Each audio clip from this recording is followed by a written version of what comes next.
Minggu 14 Maret 2021, letter Epistel 4 Musa 21 ayat 4 sampai 9.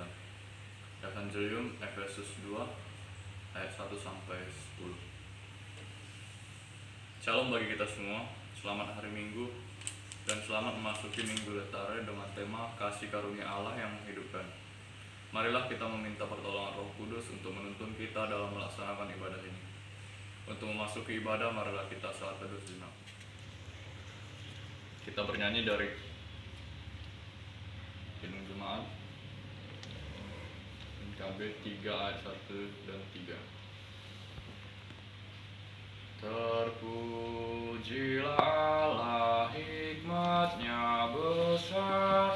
Mari tinggal sama.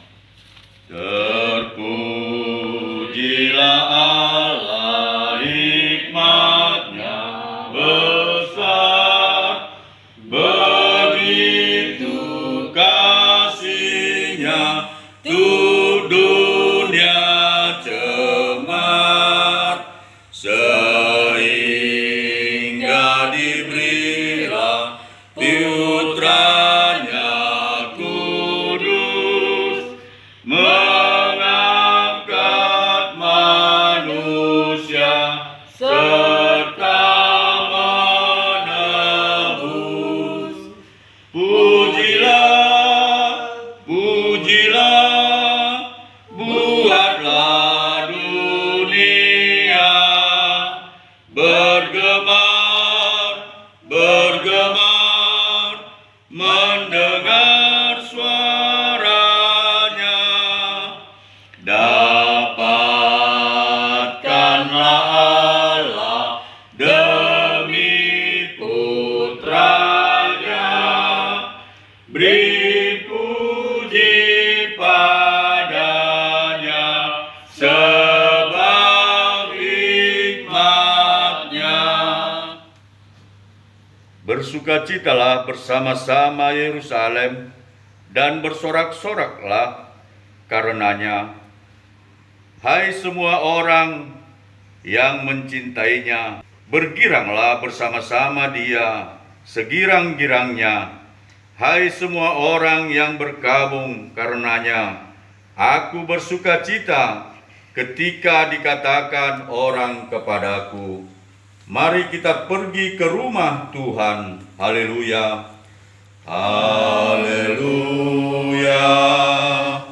haleluya, haleluya.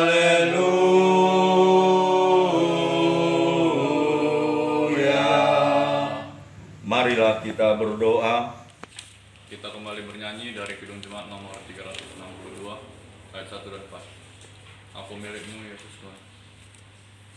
Aku milik-Mu Yesus Tuhanku, ku dengar suara-Mu. Mari tinggal sama. Aku milik-Mu Yesus Tuhanku, ku dengar suara-Mu. Ku merindukan datang mendekat dan diraih oleh-Mu. Raih daku dan dekatkanlah pada kaki salib-Mu. Raih daku dan dekatkanlah ke sisi-Mu, Tuhanku.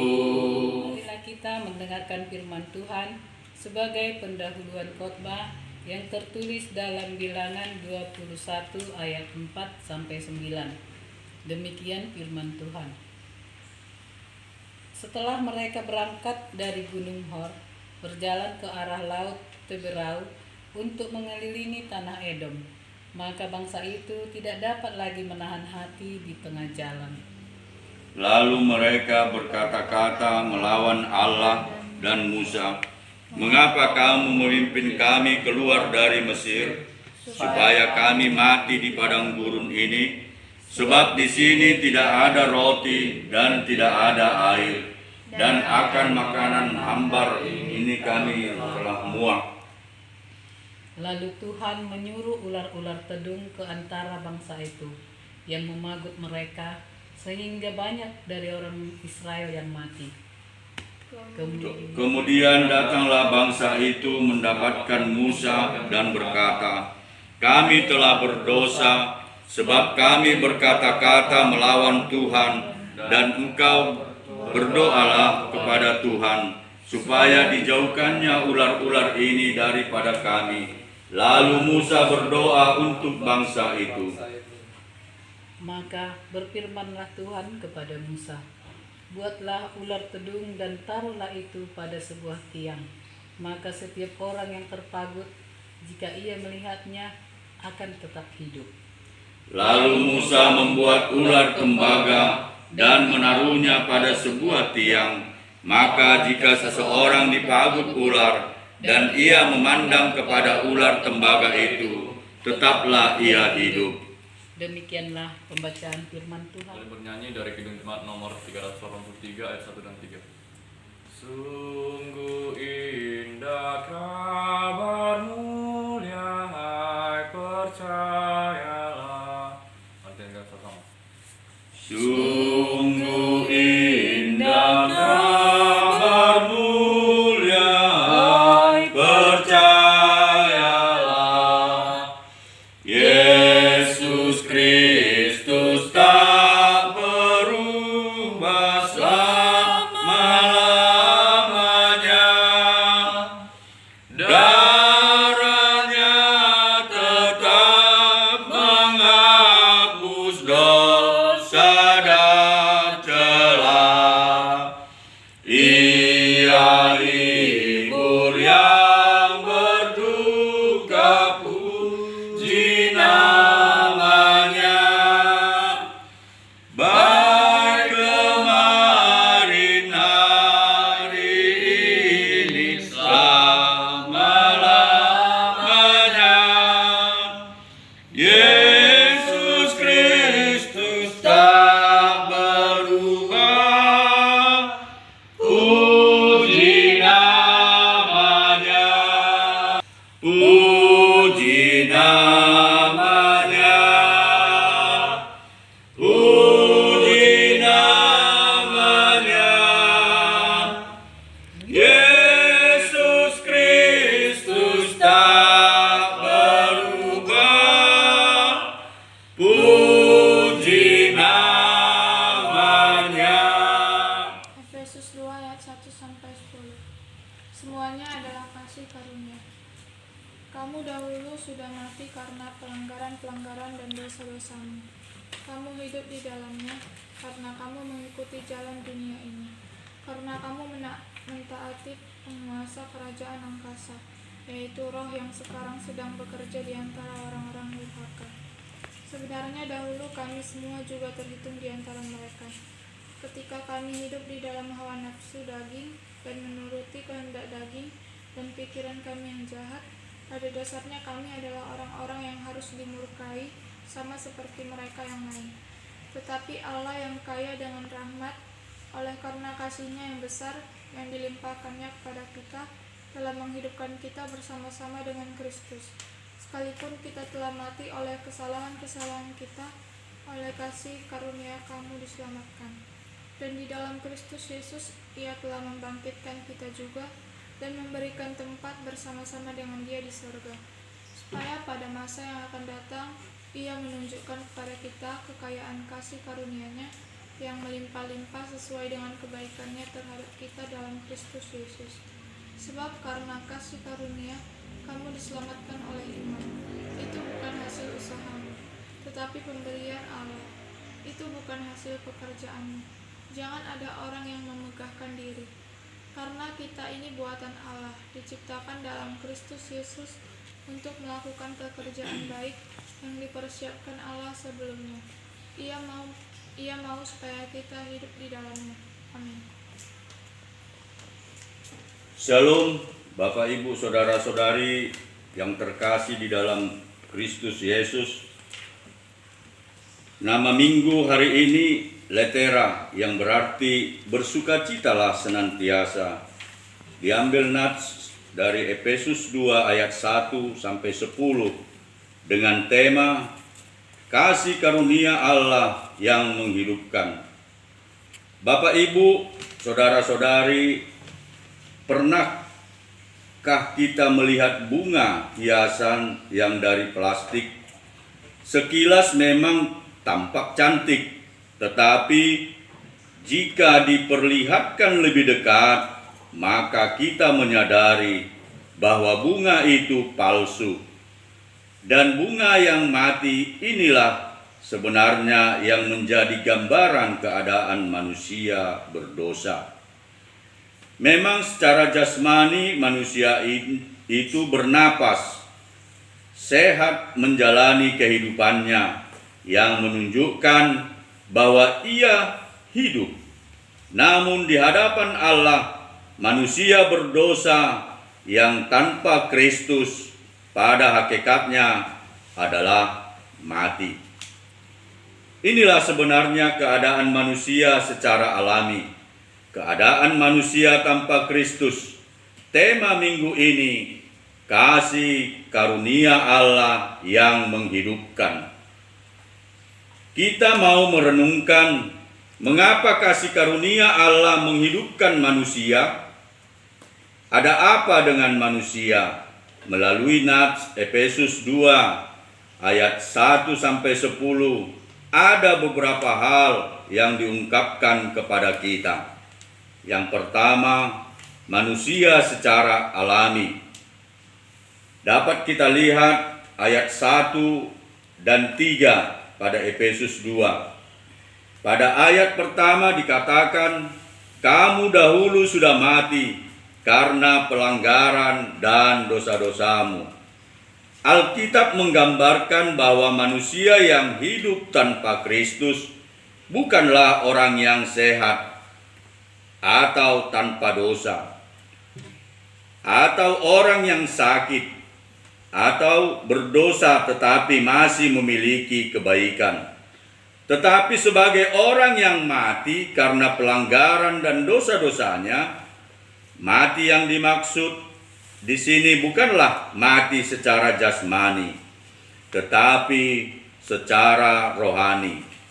Dosa berarti kematian rohani yang menyebabkan terputusnya hubungan manusia dengan Allah. Bagaimana ciri-ciri yang mati secara rohani? A. Hidup di dalam dosa dan mengikuti jalan dunia. Dapat kita lihat Efesus 2 ayat 2. Orang yang hidup di dalam dosa, maka tingkah laku dan cara hidupnya sehari-hari yang selalu terarah kepada dosa itu. Mengapa? Karena ia sudah menjadi budaknya dosa, dan orang yang demikian hidup mengikuti jalan dunia. Yakobus mengungkapkan bahwa persahabatan dengan dunia adalah permusuhan dengan Allah. Dapat kita lihat Yakobus 4 ayat 4. Itu berarti bahwa dunia ini jahat dan penuh dengan dosa. Seorang pernah mengatakan, semua ikan yang hidup melawan arus, hanya ikan yang mati mengikuti arus.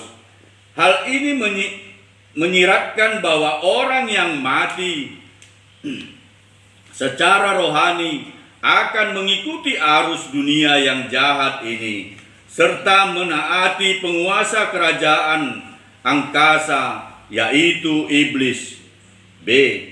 Menurut hawa nafsu daging dan pikiran yang jahat, dapat kita lihat Efesus 2 ayat 3. Menuruti hawa nafsu bersangkut paut dengan sifat-sifat daging, hasrat, dan keinginan untuk melakukan perbuatan terlarang. Kita tahu apa yang baik, kita tahu apa yang buruk, dan yang dilarang. Tetapi kita tidak bisa melakukan hal yang baik dan justru melakukan perbuatan yang terlarang itu. Selain tindakan lahiriah, dosa itu juga mengarahkan pikiran untuk selalu memikirkan hal-hal yang jahat. Inilah sebenarnya keadaan manusia berdosa tanpa Kristus. Keadaan yang membuat ia harus dimurkai dan dihukum Allah. Melihat keadaan manusia sedemikian, bagaimana caranya agar ia hidup atau secara rohani dan beroleh keselamatan? 2. Tindakan Allah pada Efesus 2 ayat 4 dan 5 dikatakan, tetapi Allah yang kaya dengan rahmat oleh karena kasih-Nya yang besar yang dilimpahkannya kepada kita telah menghidupkan kita bersama-sama dengan Kristus. Sekalipun kita telah mati oleh kesalahan-kesalahan kita, oleh kasih karunia kamu diselamatkan. Ini menunjukkan bahwa tindakan penyelamatan manusia bukan datang dari dirinya sendiri, tetapi dari Allah. Allah lah yang menjadi inisiator untuk keselamatan manusia. Allah yang kaya dengan rahmat dan oleh kasih-Nya yang begitu besar telah menyelamatkan dan menghidupkan manusia yang mati di dalam dosa itu. Manusia berdosa seharusnya dimurkai dan dihukum oleh Allah, sebab Alkitab berkata bahwa upah dosa adalah maut. Roma 6 ayat 23. Tetapi Allah tidak ingin manusia itu binasa, karena Ia begitu mengasihi manusia berdosa, menyelamatkan kita orang berdosa yang percaya kepadanya. Yohanes 3 ayat 16. Sehingga di dalam Kristus kita yang dahulunya mati karena dosa telah dihidupkan oleh kasih karunia-Nya yang begitu besar. Di dalam Kristus juga Allah telah menunjukkan kebaikan-Nya dan keselamatan yang daripadanya kepada kita. Maka dari sini kita bisa melihat bahwa tindakan Allah kepada kita, yaitu 1. Menghidupkan kita yang dahulu mati secara rohani dan membuat kita lahir kembali. Yohanes 3 ayat 7. Dalam Yohanes pasal 3, dalam percakapan antara Yesus dan Nikodemus, Yesus mengatakan bahwa seorang tidak dapat melihat kerajaan Allah jika ia tidak dilahirkan kembali. Kedua, membangkitkan kita dan memberikan tempat bersama-sama dengan Dia di sorga. Ayat 6 Efesus 2, Allah menjanjikan kepada orang yang percaya bahwa Ia telah memberikan kehidupan yang kekal kepada mereka, baik masa kini maupun masa yang akan datang. Ketiga, menyelamatkan kita di dalam Efesus 2 ayat 8-9 dikatakan, sebab karena kasih karunia kita diselamatkan oleh iman. Itu bukan hasil usahamu, tetapi pemberian Allah. Satu hal yang menjadi ciri khas dari kekristenan mengenai konsep keselamatannya adalah keselamatan orang berdosa. Sepenuhnya adalah kasih karunia Allah atau sola gratia. Apa yang dimaksud dengan kasih karunia? Kasih karunia berarti kita menerima sesuatu yang kita tidak pantas atau layak kita terima. Dan itu bukan usaha kita, bukan hasil pekerjaan kita, tetapi pemberian Tuhan. Efesus 2 ayat 9. Namun anugerah Allah itu harus diterima dengan iman atau sola fide. Artinya percaya kepada Yesus Kristus sebagai Tuhan dan Juru Selamatnya secara pribadi. Maka jika keselamatan itu sepenuhnya adalah karya Allah, maka tidak ada alasan bagi kita untuk memegahkan atau menyombongkan diri di hadapan sesama manusia, terlebih di hadapan Allah. Orang yang menyombongkan diri adalah mereka yang tidak menyadari bahwa segala sesuatu yang ada dalam hidupnya, bahkan keselamatannya, adalah karena kasih karunia Allah. Seorang pernah mengatakan, "Saya bersyukur bahwa nanti di surga tidak ada seorang pun yang berani menyombongkan dirinya, bahwa ia masuk surga karena perbuatan atau usahanya."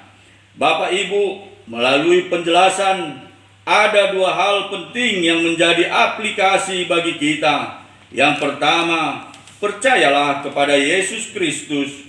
Ini mungkin seruan yang telah sering kita dengar, dan mungkin ada beberapa orang menjadi bosan dengan seruan ini. Namun percayailah Yesus sebagai Tuhan dan Juru Selamat, karena pribadi merupakan hal yang paling penting. Mengapa? Karena ini langsung menyangkut soal keselamatan hidup dan jiwa kita. Percaya kepada Yesus adalah sama persis dengan kita beragama Kristen. Karena hal beriman atau percaya lebih dari sekedar beragama. Ada orang berstatus Kristen di KTP-nya, namun ia tidak pernah sesungguhnya percaya kepada Kristus. Saudara mungkin telah berstatus agama Kristen di KTP, namun sudahkah saudara menjadikan Yesus itu sebagai Tuhan dan Juru Selamat Anda secara pribadi? Sudahkah saudara mengundang ia masuk ke dalam hati dan hidupmu? Jika belum, segeralah percaya kepadanya. Jangan menunda-nunda, sebab di luar Kristus tidak ada keselamatan. Keselamatan itu hanya ada di dalam Yesus Kristus. Kedua, melakukan pekerjaan-pekerjaan baik. Dalam Efesus 2 ayat 10, orang yang telah menyadari bahwa keselamatannya adalah kasih karunia Allah, maka hatinya akan dilimpahi dengan ucapan syukur. Bagaimana caranya menyatakan rasa syukur kita kepada Allah? Selain dengan memuji dan menyembahnya, ungkapan syukur juga dinyatakan dalam melakukan pekerjaan atau perbuatan-perbuatan yang baik. Sebab iman yang sejati adalah iman yang berbuah dalam kehidupan sehari-hari. Maka omong kosong jika kita katakan bahwa kita orang beriman atau percaya, namun perilaku dan perbuatan kita masih melakukan kejahatan, masih hidup dalam dosa. Yakobus katakan, iman tanpa perbuatan pada hakikatnya adalah mati. Yakobus 2 ayat 17. Maka jika kita mengaku orang beriman, tunjukkanlah imanmu lewat perbuatan-perbuatan baikmu. Dengan cara apa? Melayani Allah dan sesama dengan sepenuh hati. Menjadi orang yang suka menolong, berbagi, dan rela berkorban bagi orang lain. Berbuat baik kepada semua orang, dan sebagainya. Melakukan pekerjaan dan perbuatan yang baik, itulah mencerminkan kita sebagai orang-orang yang telah menerima kasih karunia Allah dan sebagai pengikut Kristus. Amin. Persembahan diambil dari Efesus 5 ayat 2. Dan hiduplah di dalam kasih sebagaimana Kristus Yesus juga telah mengasihi kami dan telah menyerahkan dirinya untuk kita sebagai persembahan dan korban yang harum bagi Allah. Amin. Kita kembali bernyanyi dari Firman Jemaat nomor 235 ayat 6. Kasih Allah yang sempurna. Mari tinggal sama-sama. Kasih Allah yang sempurna, darah Kristus yang kudus, kuasa Roh yang tak terduga, biar Amin.